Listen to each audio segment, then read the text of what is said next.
Hello and welcome to the House of Pi. Today we're having a conversation about the basic properties of the circle.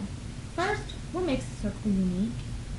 Try remembering what the length through the center and all the way across the circle is called. If you said the diameter, you're right on the money. And half the diameter is? That's right, the radius. The third important feature of a circle is a pesky little number, 3.14, called pi. This is not the kind of pie you want your grandmother to make for Thanksgiving.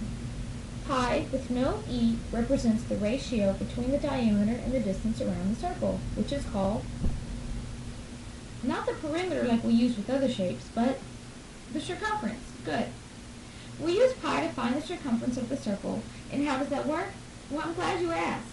That means that no matter what the size of the circle, the circumference will always be about 3 times larger than the diameter.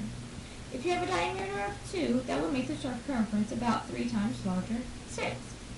Take a moment to write down a quick list of real-world circular objects. Did you write any of these? Hubcaps, baseball caps, pennies, nickels, dimes, and quarters, pots, pans, or the tasty kind of pie, like chocolate or even pizza pies. Yum. Now for next week, take the time to observe objects in your life that have circular properties, and even the next property we have yet to talk about, depth, as we'll see in cylinders and spheres. Remember, even though circles might be more difficult to work with, they do make our lives much more interesting than just 90-degree angles and straight edges.